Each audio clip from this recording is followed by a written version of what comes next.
Hey there, friends. It's been a minute. Thank you to people who gave me some little well wishes on my community post, just explaining why I haven't been posting as much. Because I suddenly got a bunch of followers and then stopped posting, just because it hit at a bad time where I unfortunately recently lost my job, and have been mostly focusing on trying to have a job because now my meds are a lot more expensive, but I need them if I want to be having a job. I find it funny that I end up getting more personal on the Ren reactions. I think just because, like, the people who started following me for them are people who've been following me this whole time, and I feel like a weird, silly kind of personal thing with them. I don't know why it's silly. Anyway, but I am doing better. Well, I'm awake. Actually, I've been awake all night, which maybe is not a sign that I'm doing better, but I'm doing something. And I mentioned that the reason I wasn't on camera is because my dermatillomania acts up sometimes when I get anxious. I'll pick at like my face, and then I was nervous to be on camera. So, but it's definitely better. I don't think you'll see it, but if you see any marks on my arm, to be clear, it's not from that. It's because I burnt myself cooking. I slaughtered myself in hot oil. But I had my mom worried that I was like burning myself with something. I'm like, nah, yes, but accidentally because I'm clumsy, not because I'm like upset. Anyway, that was a weird intro to this song. So we're doing an old Ren one, Trick the Fox. And I know that... you know what, let me just start it. I'm trying to figure out if this is from the concert that I'm thinking it is. But anyway, let me just go. Oh, an upright bass. I am a sucker for an upright bass in a rock band. I love it so much. I also like trumpets. It's the ska in me. But I love brass in rock music, and I love upright basses. The one I always think of is there was a band called The Living End. I don't know if they were like, I really only listened to that one album. I'm sure they have more albums. I just knew the one that came out when I was like in high school, like in maybe 11th or 12th grade. I don't remember what their big song was. Was it Prisoner of Society? I think maybe, but I loved them. I think I saw them once open for like Jimmy Eat World and like 182. I don't know. The concerts I go to run together in my head. But yeah, no, I love an upright bass, and I'm very excited. 2, 3. Streetlights, whoa, whoa. These lights burn so bright, whoa, whoa. Out here on these city nights, whoa, whoa. These lights burn so bright, whoa, whoa. So I hit the pub like 8:33 with 45 quid and a packet of Wrigley's extra, just like a metal detector. Gonna have coins in my wallet to pay for my pint of Becks. Next, I move from the bar with my jar to the far corner of the room. Boom, 1 pint, and now it's time for round 2. Put your hands in the wallet, cause this pint's on you. Street lights, whoa, whoa. This kid's giving me like we talk about this crazy night. It's almost like this is the prequel to his version of Bittersweet Symphony. That is very funny. But the thing that I paused was trying to figure out what this was that it's apologies, it's been a minute since I watched the chapters.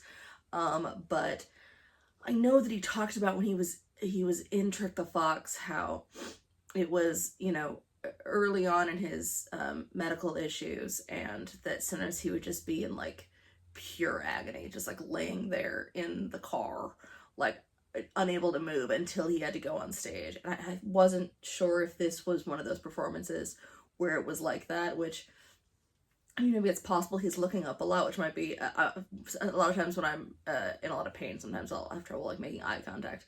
But still, like, it's that there's also that, you know, thing they talk about, comedians or actors or musicians talk about, that stage health, where suddenly it's like you can be sick, you can be, you know, vomiting or have a fever, and then you step on stage and you're fine for however long you have to be on stage, and then you go off and implode. But the song is just very, it's exactly the kind of song that someone this age would make, and I find that kind of charming, because we're used to like so much, granted it's just the beginning, we're used to so much depth from Ren, and that's really wonderful, and I love that, but a lot of that comes from a lot of things he's been through, and there's something kind of sweet about just watching him just sing a song about like a crazy night. Being a young lad is I think sweet in a way that maybe I wouldn't think of for someone else because of what I know is in store for him later. That he can look at this and go like, oh. And also just kind of a catchy song so far. Around two, put your hands in the wallet, cause this pint's on you. Street lights, whoa, whoa. These lights burn so bright, whoa, whoa. Out here on these city nights, whoa, whoa. These lights burn so bright, whoa, whoa.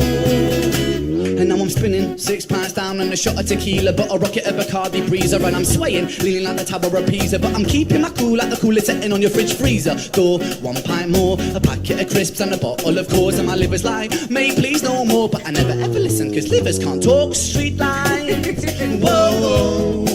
These lights burn so bright, whoa, whoa. Ren always making the, like, I love the looks Ren gives to anyone he's performing with. He always looks so happy at them. I think it's very cute. This sounds, it is very funny because I don't drink. This all just sounds miserable to me because I have a very low tolerance for drunk people. And so just the idea of like, I've been out with friends because I'm the designated driver usually, and I don't mind it at all. I'm happy to be that so they don't do something stupid. But yeah, no, I've as the person usually dealing with the swaying person making poor life choices, I'm always just like, sir. Usually I can stop them before things go too crazy, thankfully. But yeah, that desire to do that stuff is so not in me. It helps that I was raised by a person who was an alcoholic that stopped when I was in. How did my dad stop drinking? I think I was 15, 14. 15, because he just hit his 20 years. Good on you. He only has one date, only one stopping date, which he's very proud of, and I am proud of him as well. But yeah, because of that, when those prime times that I like would have probably started drinking, or a lot of young people do start drinking, I was dealing with watching my dad suddenly having to stop drinking, having been drinking a lot since he was 15. That I just was like, I don't want to do this. I don't like it. No.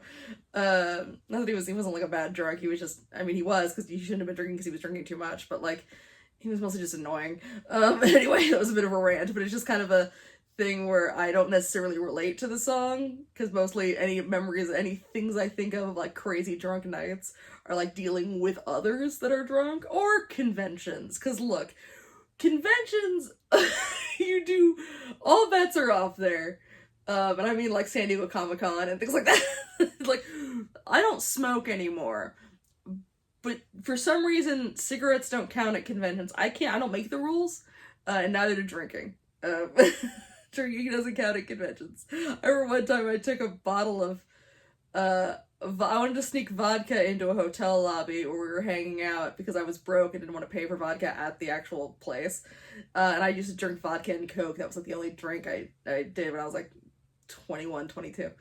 And so I had a Smart Water bottle of water, and then I had one of vodka, and I wrote on it in Sharpie. I didn't want to write vodka on it, so I just wrote, "Don't be stupid," which was like, "Don't chug this water." And then, of course, did that immediately on accident and, like, choked in the middle of the lobby on vanilla. It was either vanilla vodka or birthday cake vodka, because I was a 21-year-old white lady that was dumb and just wanted anything incredibly sweet.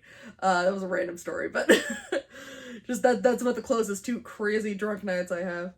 But I love the idea of the liver talking is very cute. These lights burn so bright, whoa, out here on these city nights, whoa, these lights burn so bright, whoa, street lights, whoa, these lights burn so bright, whoa, out here on these city nights, whoa, these lights burn so bright.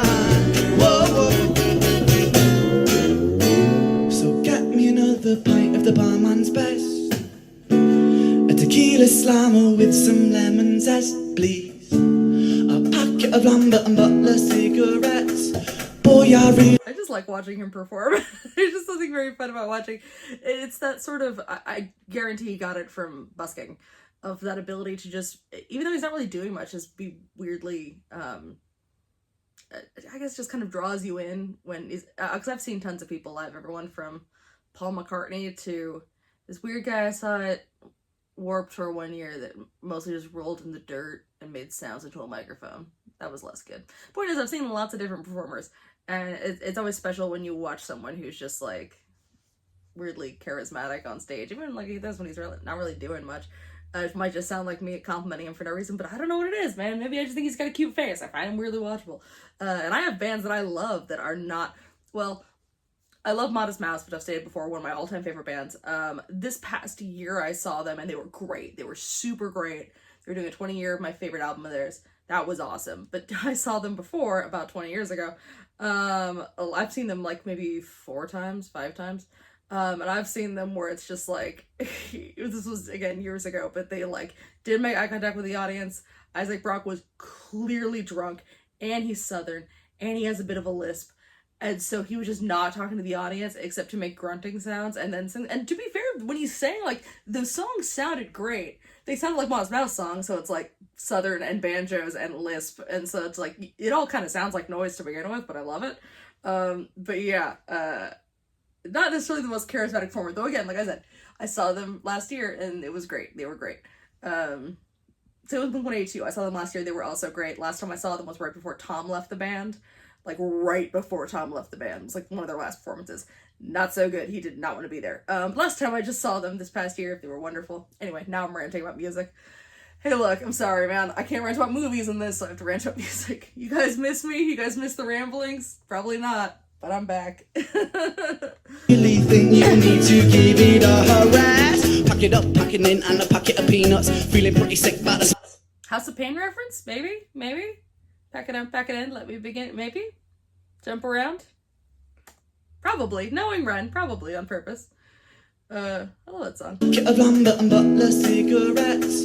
Boy, I really think you need to give it a rest. Pack it up, pack it in, and a packet of peanuts. Feeling pretty sick about the spume I've got. And in this state of mind, could only think with my woo. So if you've got a post, then you're in luck because I'm so drunk that I'm seeing 2 of you. Who invited your twin, babe? She's pretty cute. Get away from me, boy, your head is screwed. Well, girl, I think I love you. Our streetlights, whoa, whoa. These lights burn so bright, whoa, whoa.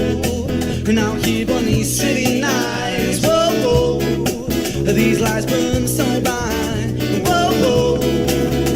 Oh, streetlights, whoa, whoa. These lights burn so bright, whoa, whoa.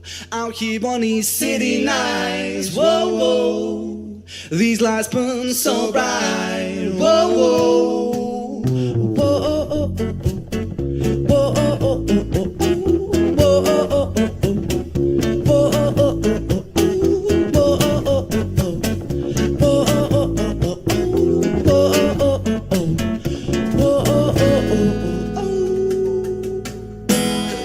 Thank you, man. Thank you very much. That was cute. This just makes me kind of wish I could just peek into an alternate universe where he didn't get sick and where, like, you know, he had the Sony deal and what that Ren would look like now. I guarantee, regardless if Trick the Faucet existed anymore or didn't exist, he'd be playing music because the dude can't stop. But I want to know what kind of music he'd be making. I mean, I think a lot, like, as I've stated before, you know, I've seen some people wanting to find reason in things, saying that, like, oh, you know, his pain is why we get the music, or, you know, the music that we get. And I'm like, he'd be making music regardless. He'd be the same person regardless. You know, would we get High Ren? Probably not, but I bet we'd get Money Game. Like, I don't know.